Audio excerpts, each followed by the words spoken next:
एक घर में 3 भाई और एक बहन थी। बड़ा और छोटा पढ़ने में बहुत तेज थे। उनके माँ बाप उन चारों से बेहद प्यार करते थे, मगर मंझले बेटे से थोड़ा परेशान से थे। बड़ा बेटा पढ़ लिख कर डॉक्टर बन गया, छोटा भी पढ़ लिख कर के इंजीनियर बन गया, मगर मंझला बिल्कुल आवारा और गंवार बन के ही रह गया। सबकी शादी हो गई। बहन और मंझले को छोड़ दोनों भाइयों ने लव मैरिज की थी। आगे जाकर बहन की शादी भी अच्छे घराने में हुई थी। आखिर भाई सब डॉक्टर इंजीनियर जो थे। अब मंझले को कोई लड़की नहीं मिल रही थी। बाप भी परेशान, माँ भी।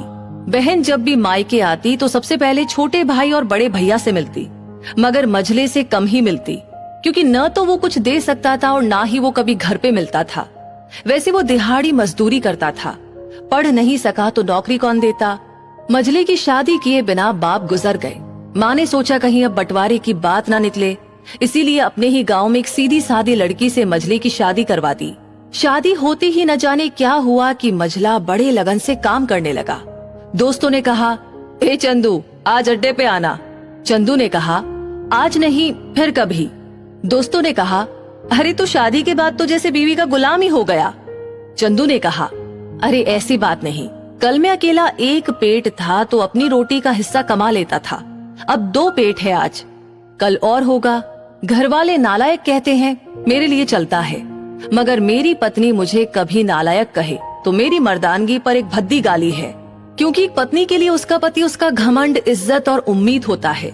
उसके घर वाले ने भी तो मुझ पर भरोसा करके ही तो अपनी बेटी दी होगी, फिर उनका भरोसा कैसे तोड़ सकता हूँ। कॉलेज में नौकरी की डिग्री मिलती है और ऐसे संस्कार माँ बाप से मिलते हैं। इधर घर पे बड़ा और छोटा भाई और उनकी पत्नियां मिलकर आपस में फैसला करते हैं कि जायदाद का बंटवारा हो जाए, क्योंकि हम दोनों लाखों कमाते हैं मगर मंझला ना के बराबर कमाता है। ऐसा नहीं होगा। माँ के लाख मना करने पर भी बंटवारे की तारीख तय होती है। बहन भी आ जाती है, मगर चंदू है कि काम पर जाने के लिए बाहर जाता है। उसके दोनों भाई उसको पकड़कर भीतर लाकर बोलते हैं कि आज तो रुक जा, बंटवारा कर ही लेते हैं। वकील कहता है कि ऐसा नहीं होता, साइन करना पड़ता है। चंदू ने कहा, तुम लोग बंटवारा करो, मेरे हिस्से में जो देना है दे देना, मैं शाम को आकर अपना बड़ा सा अंगूठा चिपका दूंगा पेपर पर। बहन ने कहा, अरे बेवकूफ, तू गंवार का गंवार ही रहेगा, तेरी किस्मत अच्छी है कि तुझे इतने अच्छे भाई मिले हैं। माँ ने कहा, अरे चंदू आज रुक जा। बंटवारे में कुल 10 बीघा जमीन में दोनों भाई 5-5 रख लेते हैं और चंदू को पुश्तैनी घर छोड़ देते हैं।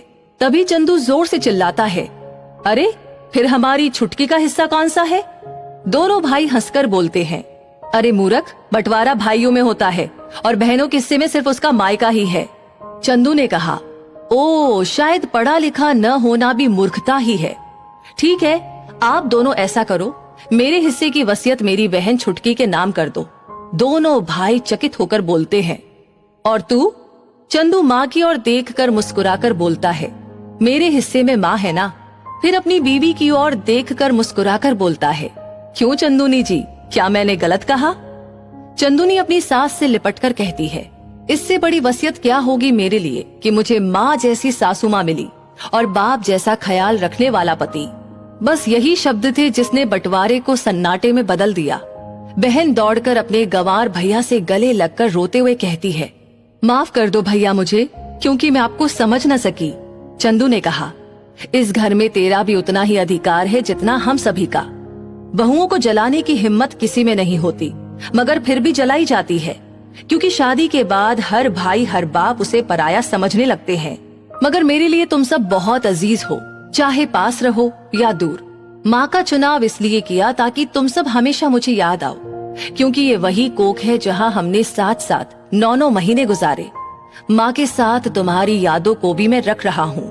दोनों भाई दौड़कर मंझले से गले मिलकर रोते रोते कहते हैं, आज तो तू सचमुच का बाबा लग रहा है। सबकी पलकों पर पानी ही पानी। सब एक साथ मिलकर फिर से रहने लगते हैं। तो इसी के साथ ये कहानी आपको कैसी लगी, इस वीडियो के बारे में आपकी क्या राय है, क्या सीख आपको मिली, प्लीज कमेंट बॉक्स में लिख करके जरूर बताइएगा। इस वीडियो को ऑलरेडी आपने लाइक कर दिया है तो प्लीज बाकी लोगों के साथ शेयर करना ना भूलें।